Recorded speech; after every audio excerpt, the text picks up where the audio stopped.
Hey there, Sharon Horne-Ellstrom here. Welcome to day 2,879 of What You Up To Now. I've been popping online most days in the last 8 years to talk about and share my journey. What's working, what's not working. I call it the good, the bad, the ugly, because usually every day has a little bit of good, a little bit of bad, and a little bit of ugly in it, but also a little bit of beautiful, a little bit of awesome, and a little bit of fun in it. So one thing I'm doing this month as a wrap up to this year's annual challenge and also sharing in my Supersize Your Business group is a wrap up and a roundup and a summation, a completion, a tying together of everything that happened this year and what we want to do next year. And I'm calling it roundups. I don't know why. The first day I just decided when I was going through the 9 different live and print work areas, we're doing one a day.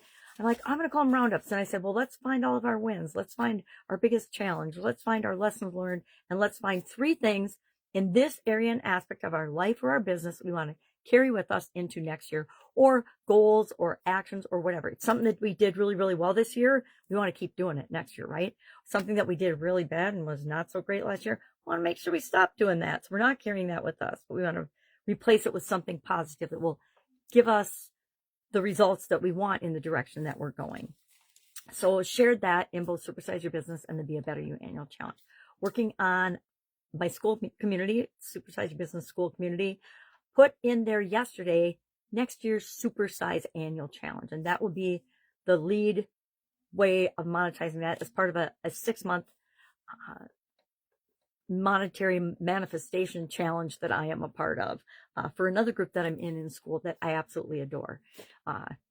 It's all about manifestation, hypnosis, some of my favorite tools: hypnosis, meditation, visualization, doing different worksheets and things that help us to be more self-aware. I never knew we needed to be self-aware. I wish I would have been more self-aware in my corporate career.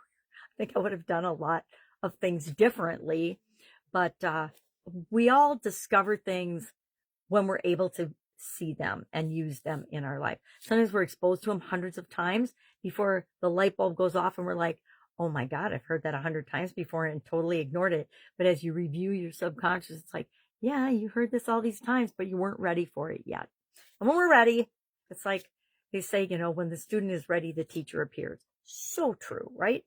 When we're ready to see something or find something or learn something more about something or curious about something, all of a sudden we'll see books that have been there all along, like for decades, that are on our bookshelf that we bought for some reason that we should have read at the time, but we didn't.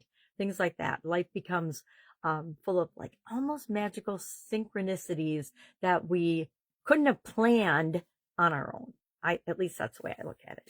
So today, working on the school community, doing that 6 months challenge, planning next year's annual challenge, because I'm doing one next year. After 8 years, it is definitely an ingrained habit, and I'm going to do it.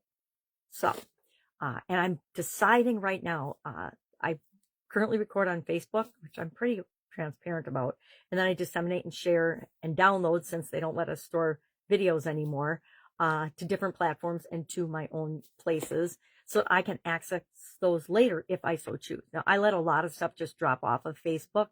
I used to do a scavenger hunt at the beginning of my Supersized Business Facebook page, and I went to recreate that on Skool and realized that the videos are all gone. So I'll re-record those when I so choose. I was going to give that away at the beginning of forming the group, but it's way too much and way too complicated for most people to do and go through and commit to when they first join a community. I think the most important thing when we join a community is to get acclimated, figure out how it works, figure out how we fit in, figure out how active and engaged we want to be with that community. And so expecting people to do something like a scavenger hunt right off the bat isn't going to get them the quick wins that I want them to get in order to be a long-term part of our community.